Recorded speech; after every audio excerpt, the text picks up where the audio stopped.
ஆட்சி அமைக்க தேவையான 118 இடங்களுக்கு விஜய் என்ன செய்ய போகிறார் அப்படிங்கிறது விடை கிடைத்திருக்கிறது. அதாவது காங்கிரஸ் திமுக கூட்டணியில் வெளியேறி விஜய் அவர்களை சந்தித்து ஆதரவு கிடைத்து வழங்கியிருக்கிறார்கள். அந்த ஆதரவு கிடைத்ததன் மூலம் 113 உறுப்பினர் ஆதரவோடு ஆதரவு கிடைத்து ஆளுநர் வழங்கி ஆட்சி அமைக்க உரிமை கோரியுள்ளார்.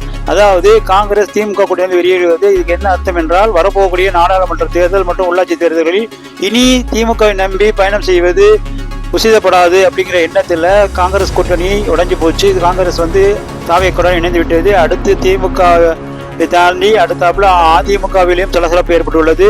அதிமுகவில் ஒரு பிரிவு எம்எல்ஏக்கள் நாம் இப்படியே இருந்தோம்னா நம்ம கட்சி காணா போயிடும், நம்ம விஜய்க்கு ஆதரவு கொடுக்கணும், ஏன்னா நம்மளால ஆட்சி அமைக்க முடியாது, அவருக்கு ஆதரவு கொடுத்து அவரை பண்ணித்தோம்னா தான் கட்சி உயிரோடு இருக்கும் அப்படிங்கிற பெரும்பான்மை எம்எல்ஏக்களின் வேண்டுகோளையும் கருத்தையும் எடப்பாடி பழனிசாமி புறம் தள்ளியதால் இவர் வழி இல்லாமல் சி வி சண்முகம் தலைமையில் அதிருப்தி எம்எல்ஏக்கள் விஜயை சந்தித்து ஆதரவு வழங்கி ஆட்சியில் பங்கு பெற முனைப்பு காட்டி வருவதாக தகவல் தெரிவிக்கின்றன.